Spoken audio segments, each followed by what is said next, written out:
Alors qu'on va revoir les phases essentielles de cette rencontre entre le Dering et le Léo, avec tout d'abord cette première perte de balle dans l'axe de Leastro, bien récupérée par Max Penneveau alors qu'on joue depuis 5 minutes. Le tir et l'intervention alors qu'il était à contre-pied de Charles Masset, déterminante sur cette première occasion.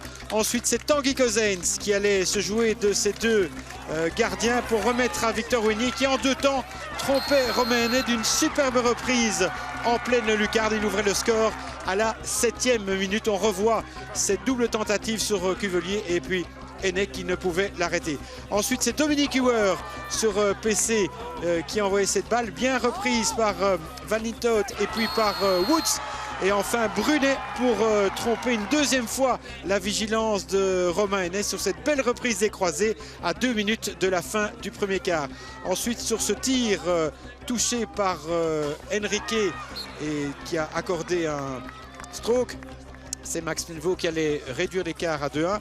Dominique Huer faisait 3-1 sur ce premier PC en début de deuxième quart. On revoit cette magnifique frappe bien exécutée par l'Autrichien. Il aura l'occasion de se mettre une deuxième fois en évidence avec un deuxième PC transformé 2 minutes plus tard. Et puis Glenn Turner allait redonner à Dorian Thierry l'occasion de marquer avec la complicité du pied de Dorian Thierry. On revoit sur cette phase ici la balle touchée par le pied et puis la reprise de Thierry qui fait mouche mais que l'arbitre n'a pas vu. 4-2 donc, alors que le Léo était à 10.